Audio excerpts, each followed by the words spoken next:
Hey guys, welcome back to another Tekdep repair video. In today's episode, we're going to be working on a MacBook Pro 16-inch. This is going to be a space gray model A2141. And this unit was mailed into us for a logic board replacement. It looks like, after some diagnosis here, that this logic board is unfortunately just not receiving power. We couldn't locate any shorts, and after doing some troubleshooting and talking to the customer, we both deemed that it was more cost effective and a better use of the customer's time to go ahead and order a replacement, and we're going to put that in today. So let's go ahead and get into it. Alright, so as you guys can see, this unit's already been worked on a little bit through our troubleshooting process. So the bottom case, of course, is already removed, the battery's disconnected, as well as all these screws holding in, except for two actually, all the screws except for the top two holding in the logic board have already been removed. And if you look at these two covers, the T3 screws and the covers that hold on these cables have been removed as well. So we still have some work to do. Mostly going to be T3 screws and some T8s from here on out. So let's go ahead and get started on those. So we're going to start with a T3 screwdriver, and we're going to go around the board counterclockwise and remove all of the covers. In this step, I do like to remove the hinge covers here. You don't necessarily have to. It just makes it easier to access everything if you do, though.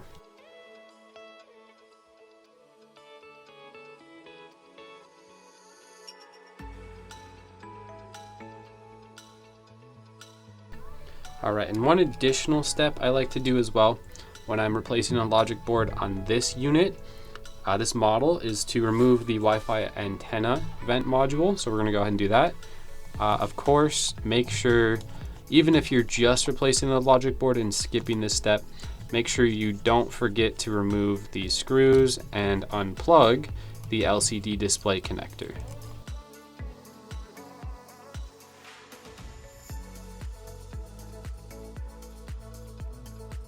Now we're going to use a T5 screwdriver and take out the 4 black screws that hold the Wi-Fi vent module as well as the LCD in place.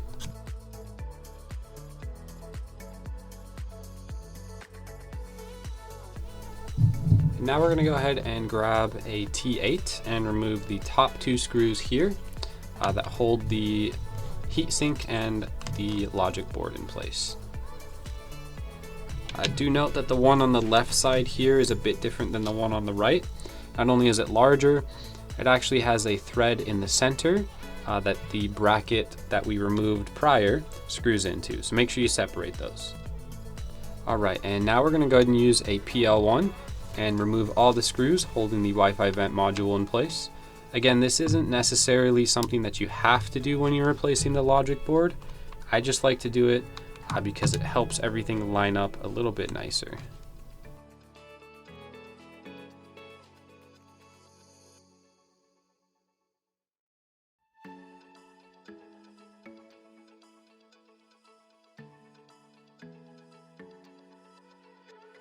Alright, now we're going to switch back to the T3 screwdriver and remove the 4, 2 at each location. T3 screws that hold the LCD bungee in place. Again, not super necessary, but I'm just going to do this because it makes it way easier to install everything.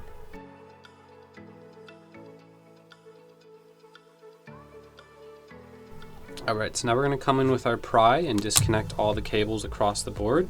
We're going to start with the LCD display connector here. We're going to remove this tape cover and unplug the Wi-Fi vent module. We're going to go ahead and pop the Wi-Fi vent module out.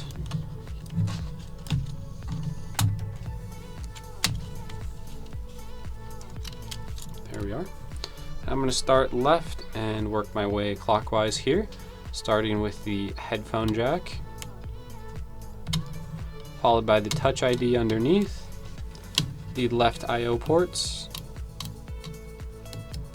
the microphone array on the left-hand side here, and then the left-hand cooling fan,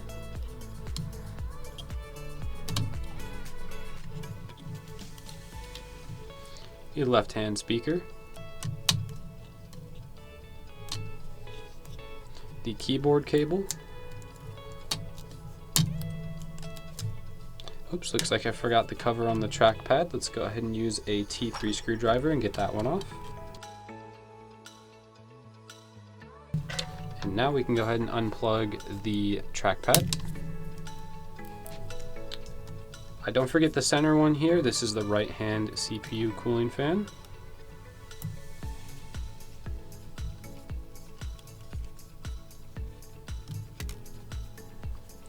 The right-hand speaker.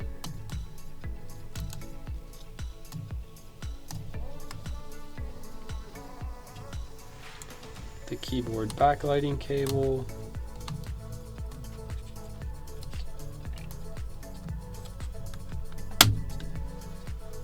The I/O board cable on the right-hand side. The touch bar cable. And the LCD proximity sensor. All right, so take one more look, make sure everything's unplugged. But that's gonna be everything ready to go, and this board's now ready to pull out. So to pull the board out, I like to start on the left-hand side here. We're just gonna take our pry and get in there, pull it upwards and out. Notice you will get stuck on certain cables, so you just have to feed them through. If it's super hung up, there's probably a screw still in somewhere. Make sure you're not damaging anything, even though this is no longer a good board. There we go, looks like just the gasket was holding us in there. There we go. Same thing on this side. Make sure that gasket is loose from the fan. This cable here, I forgot to mention, is glued down. You want to make sure you pry it loose and away. And now that board is fully free. Except for the gasket, there we go.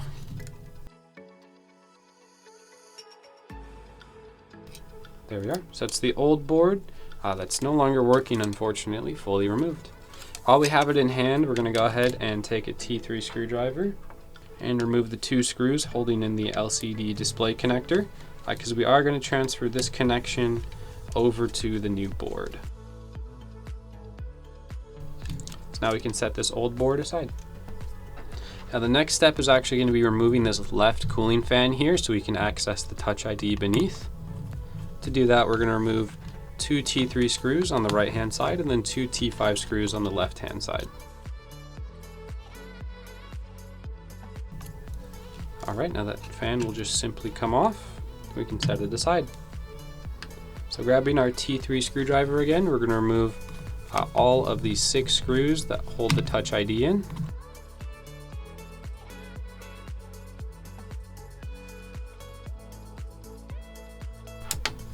Now we're going to go ahead and peel this little tape cover off and back.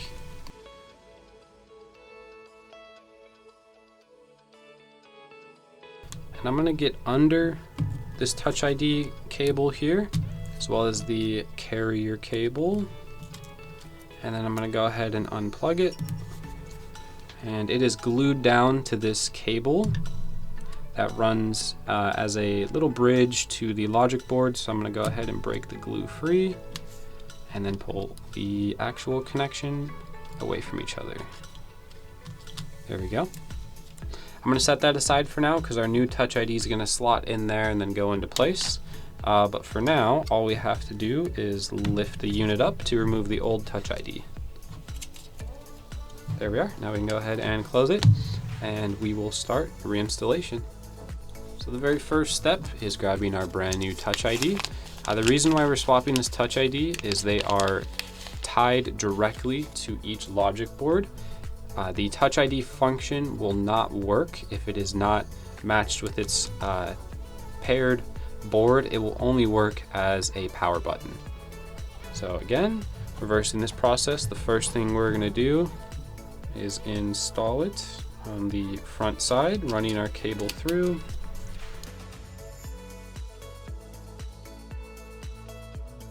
Now that that is correctly in place, we're going to go ahead and take the carrier cable and board and secure them together. Close the retention bar and we're going to go ahead and glue it back into place with the adhesive that's already on it. There we are. We can put the cover back down And take our little spring-loaded mechanism here, place that down as well,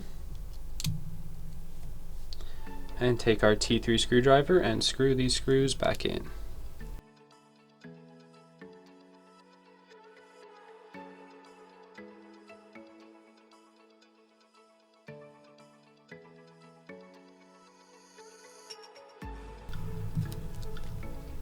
Alright, and with our Touch ID installed, we can now take our CPU cooling fan and lay it back in place and secure it down with its respective screws.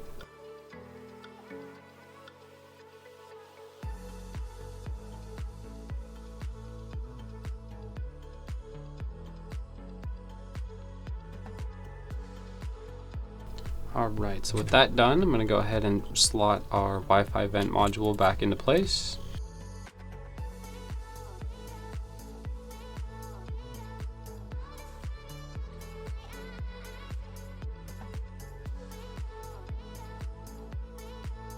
And now I'm going to go ahead and unbox our brand new logic board.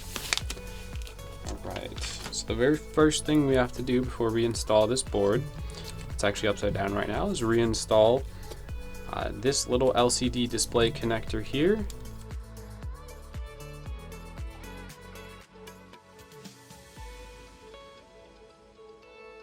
Alright, so now our board is fully prepped and ready to go in. A few things to note here when you're installing.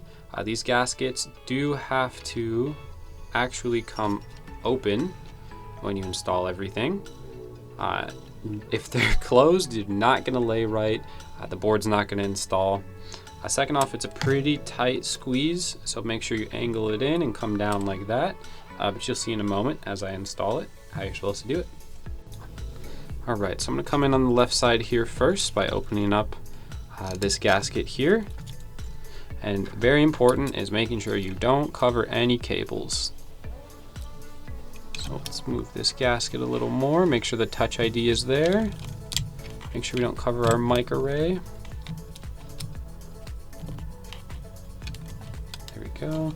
Make sure we get the CPU cooling fan cable out here as well. I do recommend a pair of tweezers if you have any. If not, you can grab some at Tekdep.com. They do make this job significantly easier. Make sure you get the speaker cable here.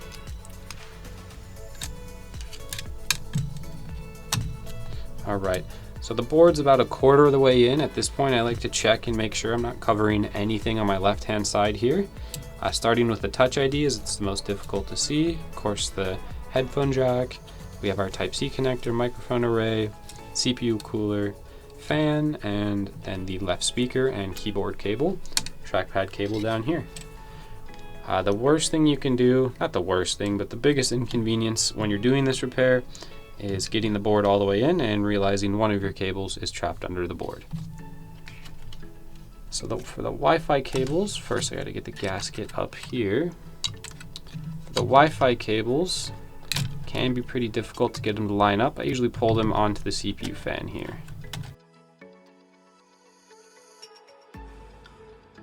Let's make sure we're not missing any more cables here.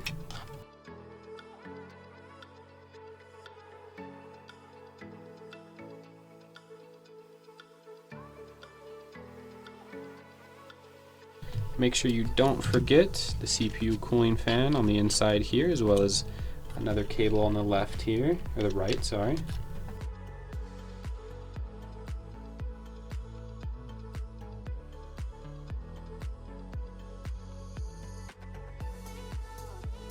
Alright, double checking my cables on the left here, because I'd come up a lot. Good, good, good.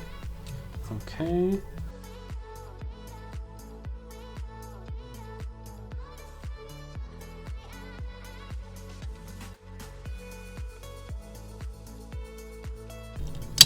There we go.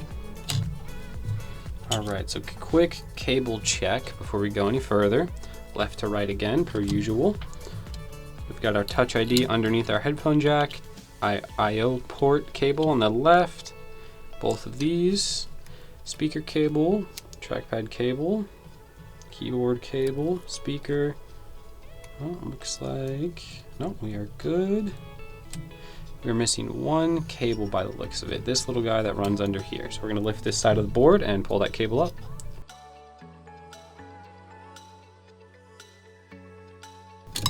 There we are, that's the last cable. Make sure we get the rest of these with us as well here.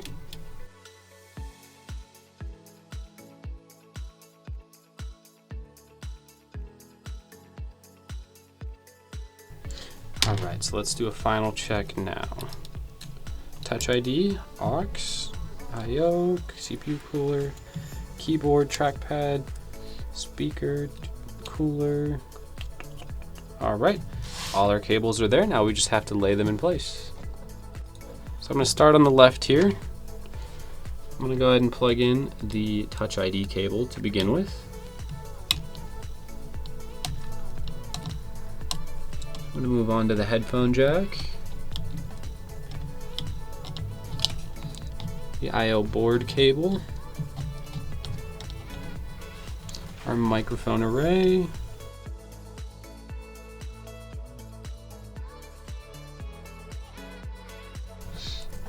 our cooling fan,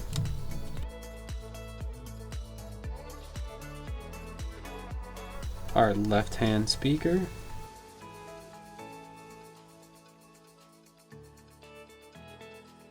our keyboard cable,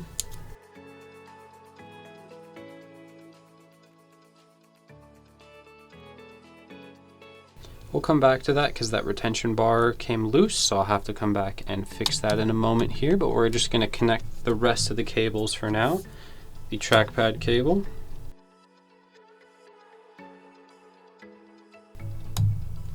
our right-hand speaker, your right-hand cooling fan,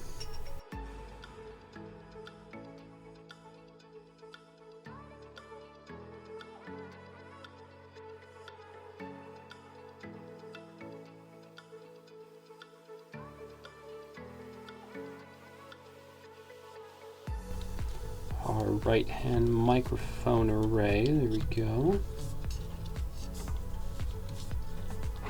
our right-hand I/O board cable,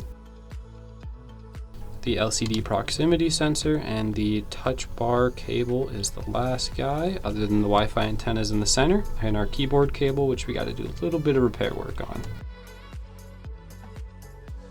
All right, so let's go ahead and plug in our Wi-Fi antennas. I like to start top down.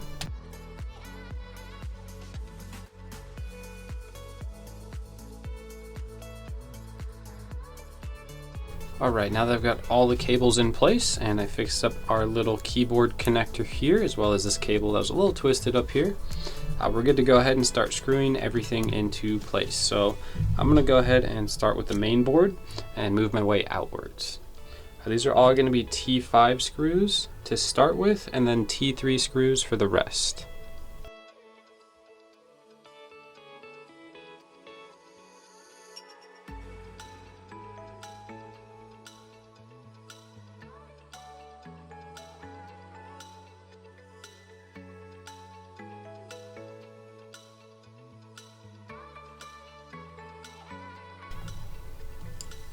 Alright, so that's all the logic board screws in place. Now we're just going to go ahead and secure the Wi-Fi vent module and all of the connectors in place as well. So I'm going to start with the Wi-Fi vent module working outwards in, which means I'm going to start with the PL1 screws that hold everything in place.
plug the battery daughter board cable in. If the unit's not turning on, not charging, or it doesn't say it's charging correctly, this is probably the root of your problem. Double check that this cable is both plugged in all the way as well as this retention bracket is closed. And we're now going to go ahead and slide on the bottom case.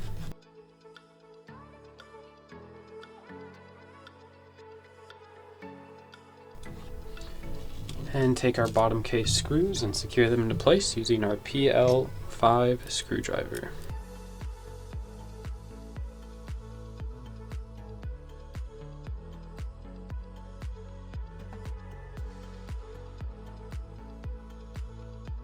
Alright, so I've got our charger here. Let's go ahead and flip it over and give it power.